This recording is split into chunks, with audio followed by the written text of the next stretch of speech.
We all love to go dancing sometimes, and it has been part of human history since its earliest beginnings. The earliest historical records showing the origins of dance are cave paintings in India dating to about 8000 BCE, and Egyptian tomb paintings also depict dance in about 3300 BCE. These early dances may have been religious in nature, and by the era of ancient Greece, people were incorporating dance into celebrations of the wine god Dionysus. In more modern times, people enjoy going out to dance at nightclubs and bars, or even just at home with family and friends. But the dancing plague of 1518 is something entirely different. The peculiar event began in July 1518 when a woman known as Frau Trophea stepped into the streets of Strasbourg and started to dance. Eyewitness accounts describe her movements as fervent and uncontrolled, as though an unseen force compelled her to continue. She danced for hours, seemingly unable to stop, and bystanders watched in astonishment. By the following day, more people had joined her, and within a week, the number of dancers had grown to dozens. The afflicted individuals danced in a trance-like state, often oblivious to their surroundings. Reports suggest that they showed no joy in their movements. Instead, they appeared tormented, grimacing and crying out as if in pain. Despite their apparent suffering, they could not resist the compulsion to keep dancing. The phenomenon quickly escalated, alarming local authorities and clergy. Within a month, the epidemic had engulfed over 400 people.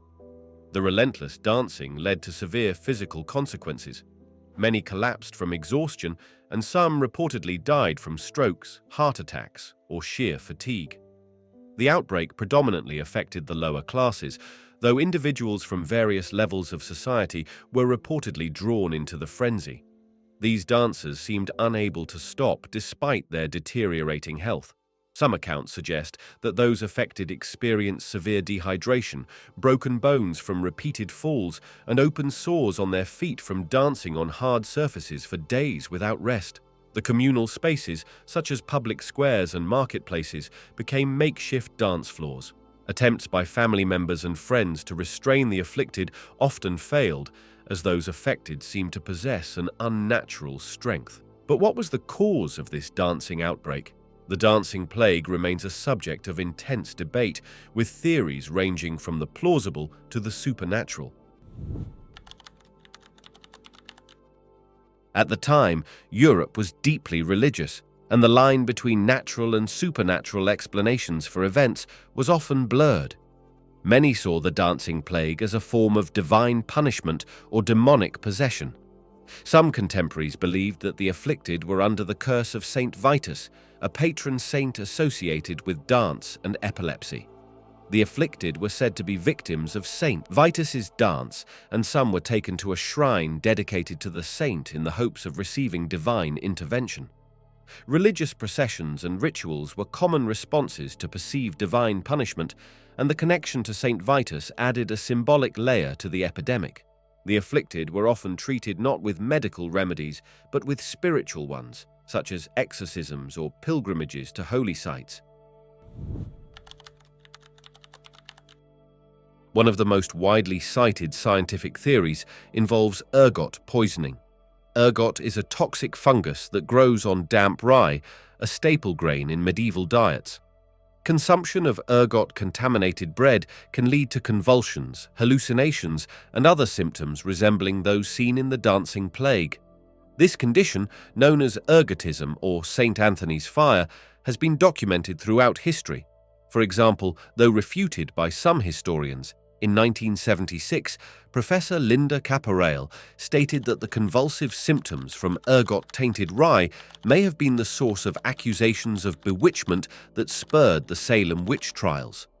Another example theory from history is that ergot poisoning may have been the cause of the visions described by Joan of Arc. However, ergot poisoning does not fully account for the extended and physically grueling nature of the dancing episodes. Victims of ergotism typically suffer from severe physical ailments, such as gangrene or violent convulsions, rather than prolonged, coordinated activity like dancing. Additionally, the geographic and temporal clustering of the dancing plague suggests a psychological component rather than a purely toxicological one. Perhaps the most compelling explanation is mass psychogenic illness, also known as mass hysteria. This phenomenon occurs when a group of people, often under significant stress, exhibit similar physical or psychological symptoms with no recognizable organic cause. At the time, the people of Strasbourg were enduring extreme hardships, including famine, disease, and social unrest. These stressors could have created a psychological environment ripe for collective hysteria. Mass psychogenic illness is often triggered by a combination of societal stress and suggestion. In this case, the sight of Frau Trophea dancing uncontrollably may have acted as a catalyst. Her behavior, coupled with widespread anxiety and deeply ingrained superstitions, could have triggered a domino effect, leading others to unconsciously mimic her actions.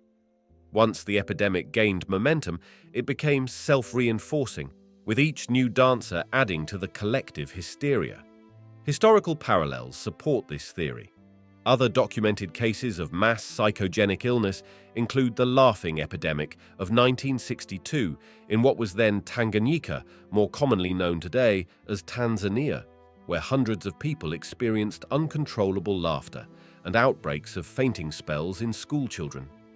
These events often occur in close-knit communities, much like that of Strasbourg.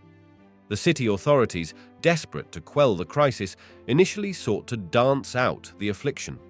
They hired musicians and professional dancers to accompany the afflicted, believing that encouraging the dancers to continue would eventually lead to their recovery.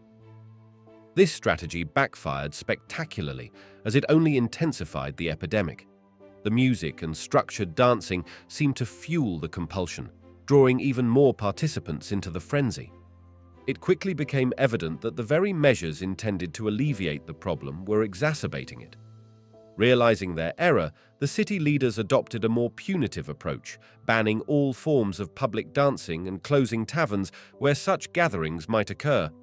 They issued edicts prohibiting music and celebrations, hoping to stifle any resurgence of the dancing mania. Guards were stationed in public areas to enforce these measures, and violators were fined or otherwise punished.